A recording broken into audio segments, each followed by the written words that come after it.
தானியேல் வாழ்க்கையில. அவன் ஒரு இடத்துல அடிமையா இருக்கிறான். அந்த இடத்துல இதே மாதிரி ராஜாவுக்கு பிரச்சனை வருது.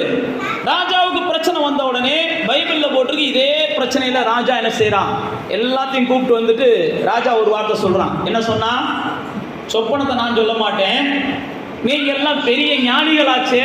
ஞானிகள் என்ன? ஜோசியக்காரங்க. நீங்க எல்லாம் ஜோசியத்துல பெரிய கெட்டிக்காரங்க, சாஸ்திரத்துல பெரிய கெட்டிக்காரங்க. சொப்பனத்தை சொல்லிட்டு அதுக்கப்புறம் நீ அர்த்தத்தை சொல்லுன்றியான். புரியுதா நான் சொல்றது? ஆனா பைபிள்ல போட்டிருக்கு, எல்லா ஞானிகளும் சரி, எல்லா சாஸ்திரிகளும் எல்லா சோசியக்காரங்களும் கதற ஆரம்பிச்சாங்களாம். சோசியக்காரங்களை கதற விட்டார் ராஜா. அப்பதான் அந்த இடத்துல என்ன செஞ்சான், தானியேல் என்கிற ஒரு தேவ மனிதனை கர்த்தர் வெளிச்சம் போட்டு காமிக்கிறார். நான் ஏன் உங்களுக்கு சொல்றேன் அப்படின்னா, சோசியத்தை பார்த்து ஏமாந்தவங்க இருக்கலாம், ஜாதகத்தை பார்த்து ஏமாந்தவங்க இருக்கலாம்.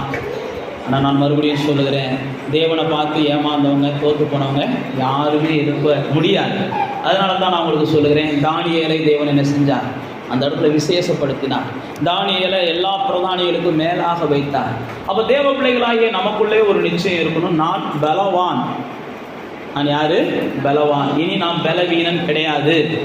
நான் மறுபடியும் சொல்லுகிறேன், நான் போகும்போது இந்த ஆள் வாயை விட்டுச்சு, அதனால தான் எனக்கு விளங்காம போச்சுன்ற வார்த்தைலாம் நம்ம வாயில